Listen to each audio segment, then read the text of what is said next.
Assalamualaikum warahmatullahi wabarakatuh, sahabat Airmovie. Melanjutkan dari episode sebelumnya, hari itu Ismihan kembali ke Shogut bersama Conur Up yang masih menyamar sebagai pengikutnya. Kemudian Ismihan bertanya, bagaimana keadaan Osman sekarang, Afci? Dan Afci menjawab, dia hancur di bawah kekuatanmu, Sultanku. Dia sudah hancur. Lalu Ismihan mengatakan, aku mengambil kastilnya dan menghancurkannya. Ketika saatnya tiba, aku akan mencabik-cabik jantungnya. Tapi Osman terluka. Dia tidak akan berhenti. Kirim utusan ke Turgut. Biarkan dia datang kepadaku. Afci, kau juga akan memberitahu satu orang lagi. Sahabat kita beralih sejenak ke Osman yang saat itu tengah berada di hutan. Di hadapan 3B, Osman berkata, Ismihan Sultan berpikir bahwa aku akan membabi buta membiarkan dia mengambil hak semua syuhada dan veteran. Delusinya akan mengakhiri dirinya. Semua ada waktunya. Ketika saatnya tiba, sama seperti orang munafik lainnya, dia akan digantung dengan tali kotoran. Tetapi di jalan kebenaran ini, kalian akan memiliki pekerjaan yang paling banyak, kawan. Kemudian mereka berkata, keinginanmu adalah perintah kami, Osman Bey. Lalu Osman mengatakan lagi, Uras Bey, titik terlemah dari Kastil Karacahisar adalah kelemahan tembok. Bentengi mereka sebagai pintu masuk utama. Dermihan Bey, titik terlemah Kulu Cahisar adalah gerbang timurnya. Perbaiki itu dengan baik. Syahin Bey, titik terlemah Belcik adalah pintu masuk utara. Tempatkan 3 kali lebih banyak pemanah di sana. Jangan bergerak tanpa sepengetahuanku.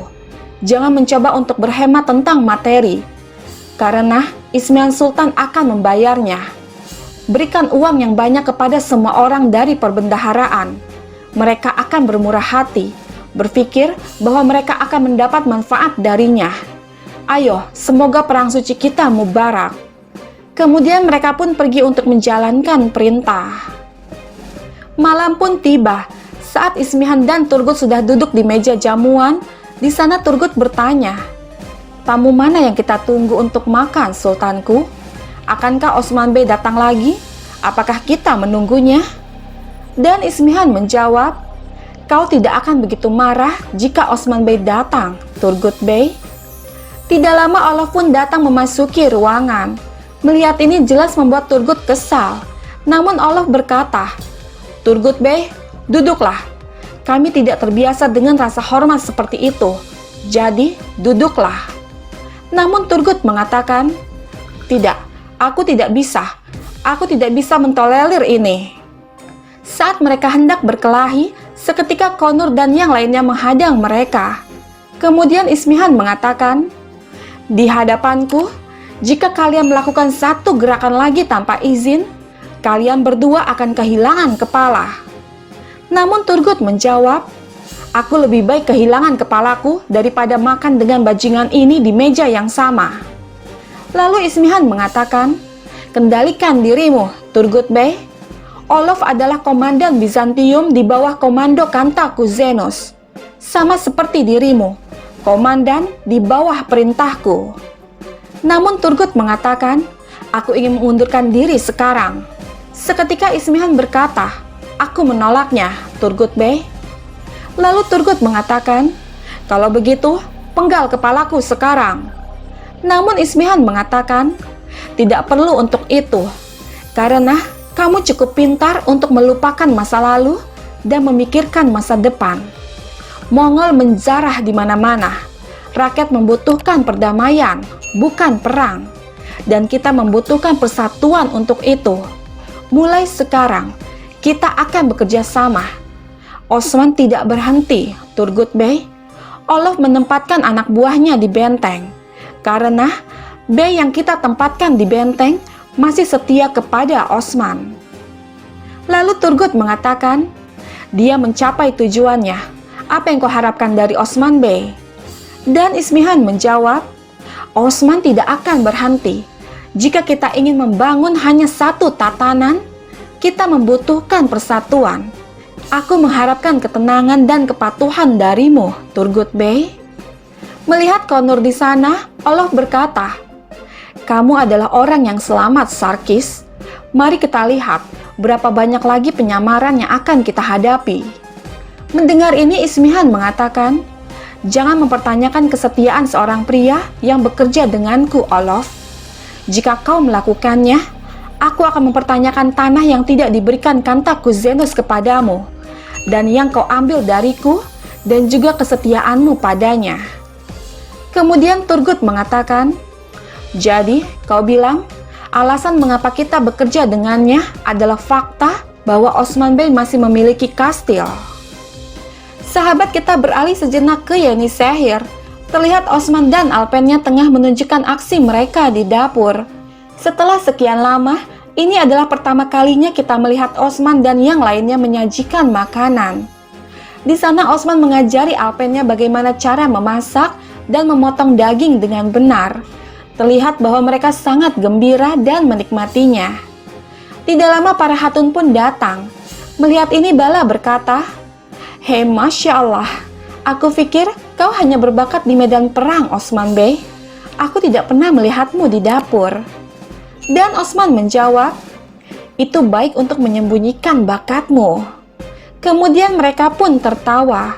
Lalu Malun mengatakan, "Sekarang sudah jelas, kami ingin selalu melihat orang-orang berbakat di dapur." Kemudian Osman berbisik kepada Alpennya, "Kalian pikir kalian melakukan sesuatu yang baik dan mereka melompatimu? Ingat ini, Aktemur." Cerkutai, mengapa kamu berdiri? Kita perlu memasak untuk banyak orang." Dan Cerkutai menjawab, Ya, seperti yang kau perintahkan, Beim." Kemudian Cerkutai pun mulai memotong daging tersebut. Dari belakang, Ulgen Hatun berbicara kepada salah satu hatun, "Lihat Cerkutai, dia tidak bisa berbuat apa-apa. Dia hanya merusaknya. Mereka bahkan membiarkannya memegang pedang ganda. Jika aku tahu ini adalah hari libur, aku akan memasak untuk Cerkutai. Memasak makanan enak untuknya.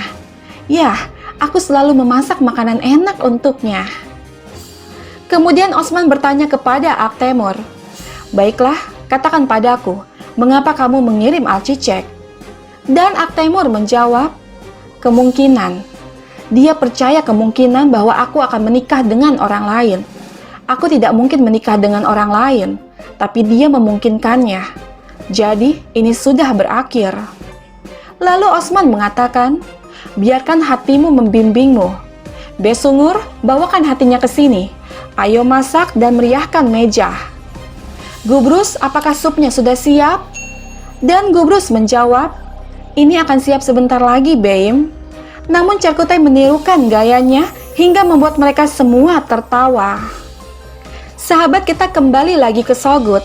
Ismihan berkata, "Anak buah Olof telah mengambil kastil dari para Bey. Mereka tidak akan membiarkan apapun terjadi tanpa sepengetahuan kita." Sahabat, di sini kita diperlihatkan di kastil Karacahisar. Uras Bey berkata kepada Alpennya, "Perkuat kelemahan dinding, kirim pekerja besi ke sana. Itu harus lebih kuat dari baja. Tingkatkan jumlah Alpen di dinding." Kemudian Alpen itu pun pergi untuk menjalankan perintah. Di saat yang bersamaan, Den dan yang lainnya datang memasuki ruangan. Dengan menyerahkan secari kertas, Den berkata, "Kami memiliki kesepakatan dengan Ismail Sultan. Sekarang kita akan memerintah Karacahisar bersama, Uras Bey." Sementara itu, di Belcik, Frodi berkata kepada Shahin Bey, "Kita akan memerintah Belcik bersama." Mereka juga menghampiri Dermihan di kastil Kulu Cahisar. Perintah Valide Sultan harus dipatuhi. Lalu Dermihan berkata, "Jika ini kesepakatannya, maka kita akan memerintah Kulu Cahisar bersama." Kembali lagi ke Ismihan, dia berkata, "Bey dari Osman ingin menggagalkan rencana kita, tapi kita mencegahnya berkat Olof. Kita hanya memiliki satu syarat sebagai imbalan untuk aliansi ini. Yang tidak bersalah tidak akan pernah dirugikan. Benarkan Olof?" Lalu Olof mengatakan, "Selama aku hidup, aku akan melindungi yang tidak bersalah. Aku bersumpah demi Tuhan dan putranya Kristus." Kemudian Ismihan bertanya, Apakah sekarang kamu puas, Turgut Bey? Apakah kamu masih ingin pergi?" Dan Turgut menjawab, "Jika pemerintahan Osman Bey atas benteng akan berakhir, aku akan mematuhimu, Sultanku." Kemudian Ismihan meminta mereka untuk duduk. Melihat Konur yang berdiri di sana, Turgut berbisik kepada Ismihan, "Jangan percaya Konur, dia adalah mata dan telinga Osman Bey." Sahabat kita beralih ke Yenisehir. Makan malam pun diadakan oleh Osman dan seluruh keluarganya serta Alpennya. Dengan Osman mengatakan, "Terima kasih kepada Allah Subhanahu wa Ta'ala yang mengizinkan kita untuk duduk di meja ini dan memberi kita semua makanan ini. Aku di sini bersama keluargaku, saudaraku, dan sukuku. Kita di sini bersama. Terima kasih kepada Rabbiku. Ayo, Bismillahirrahmanirrahim." Kemudian mereka pun mulai menyantap makanan mereka dengan sangat lahap. Namun para hatun merasakan sedikit aneh pada makanan itu. Kemudian Mahlun berkata, "Terima kasih, Bellers. Meskipun dapurnya terlihat seperti medan perang, tapi makanannya enak." Lalu Osman mengatakan, "Alpen akan membersihkannya, ya kan?" "Ya, mereka akan membersihkannya." Kemudian Bala mengatakan, "Terima kasih, Bellers. Aku harap kalian melakukan hal yang sama untuk keluarga kalian di masa depan, tidak hanya ketika Beim kalian memerintahkan kalian." Mendengar ini membuat Cerkutai dan Boran terdiam dan saling melirik. Namun Ulgen Hatun berkata, "Mereka membakar bulgur. Osman Bey seharusnya tidak membiarkan mereka masuk dapur lagi." Mendengar ini Osman bertanya, "Apa yang kau bicarakan, Ulgen Hatun?" Dengan gugup Ulgen menjawab, "Itu ramai. Haruskah kita mengatur meja di halaman?" Namun Osman mengatakan, "Makanan itu enak di tempat di mana itu dimasak, dan itu bagus di sini." Tidak lama seorang Alpen datang seraya berkata, "Beim, ada berita tentang benteng." Lalu Osman mengatakan, "Baiklah, kita akan membicarakannya nanti. Duduk dan makanlah." Namun Alpen itu mengatakan, "Beim, mereka memasang jebakan. Olof dan anak buahnya ada di dalam benteng." Mendengar ini membuat mereka semua kaget. Kemudian Osman bertanya, "Siapa di belakang ini?"